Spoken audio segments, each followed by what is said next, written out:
Assalamualaikum warahmatullahi wabarakatuh. Hari ini kita akan belajar dengan bab semua bersih hidup jadi nyaman.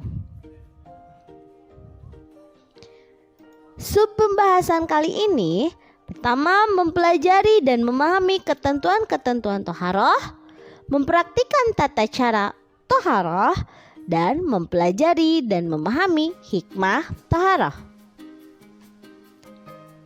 Sebelumnya, tahukah kalian apa itu toharoh? Toharoh artinya bersuci dari najis dan hadas. Najis adalah kotoran yang menjadi penyebab terhalangnya seseorang untuk beribadah kepada Allah Subhanahu wa Ta'ala. Sedangkan hadas adalah keadaan tidak suci pada diri seorang muslim yang menyebabkan ia tidak boleh sholat, tawaf, dan yang lain sebagainya.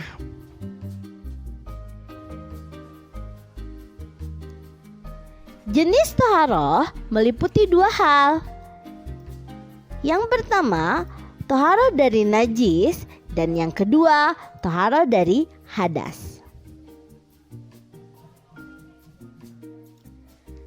Toharoh dari najis. Najis dibagi menjadi 3 bagian. Yang pertama, najis muhafafah adalah najis yang ringan seperti air seni bayi laki-laki yang belum berumur 2 tahun dan belum makan apapun kecuali air susu. 2. Najis mutawasitoh adalah najis pertengahan.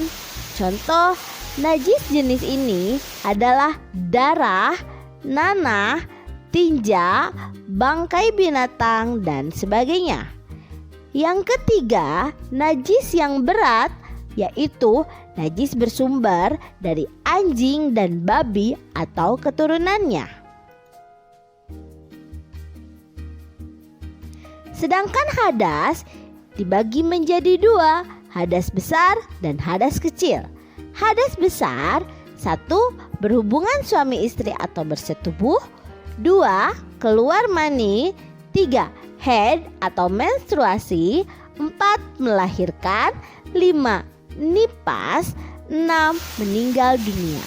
Sedangkan hadas kecil, keluar sesuatu dari kubul atau kemaluan dan dubur. 2. Hilang akal, contohnya tidur atau pingsan. Yang ketiga, bersentuhan kulit antara laki-laki dan perempuan yang bukan muhrim.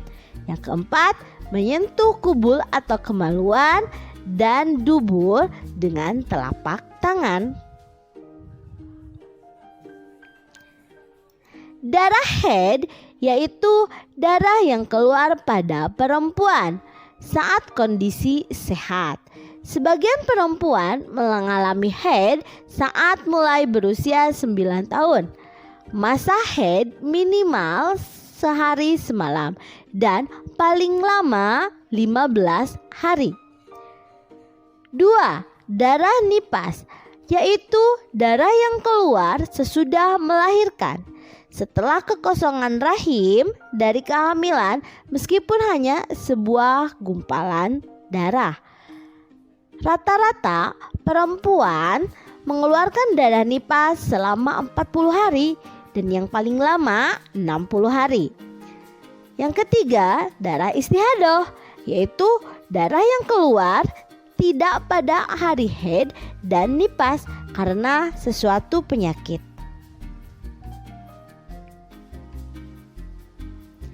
Tata cara toharoh. 1. Mandi wajib. Mandi wajib adalah mandi untuk menghilangkan hadas besar, sering disebut juga mandi junub. Adapun cara mandi wajib adalah sebagai berikut. 1. Niat mandi untuk menghilangkan hadas besar seperti gini. Saya niat menghilangkan hadas besar karena Allah Ta'ala. 2. Menghilangkan najis apabila terdapat di badannya seperti bekas tetesan darah. Yang ketiga, membasahi seluruh tubuh mulai dari ujung rambut sampai ujung kaki.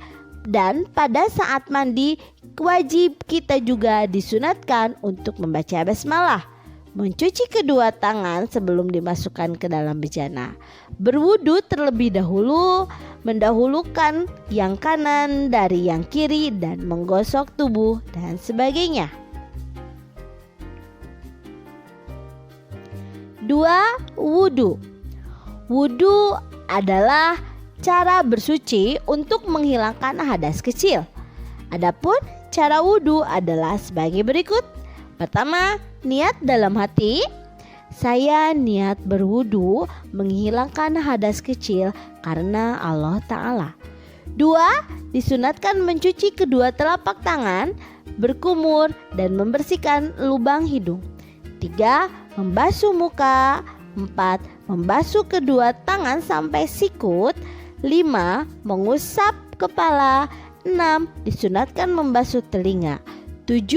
Membasuh kaki sampai mata kaki. 8. Tertib atau secara berurutan. Dan yang ke-9, berdoa setelah berwudu. Yang ketiga, cara bersuci adalah tayamum. Tayamum adalah mengganti wudu atau mandi wajib.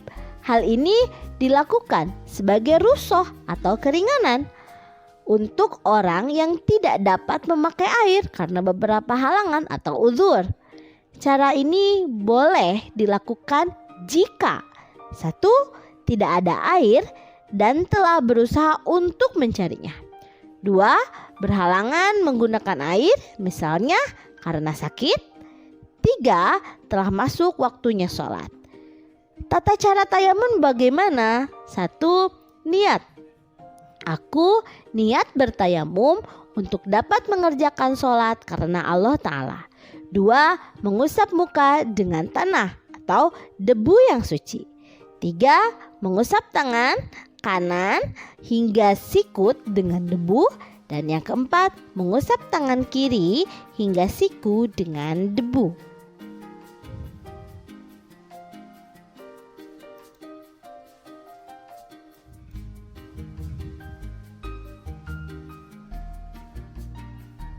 Hikmah taharah atau bersuci. Terlebih terhindar dari segala macam penyakit. Kedua, Rasulullah SAW selalu bersabda bahwa orang yang selalu menjaga wudhu agar bersinar wajahnya kelak akan dibangkitkan dari kubur.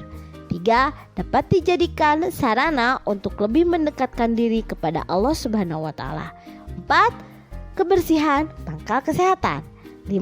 Kebersihan akan membuat hidup menjadi lebih nyaman. Terima kasih. Sekian yang dapat Ibu sampaikan. Mudah-mudahan bermanfaat. Assalamualaikum warahmatullahi wabarakatuh.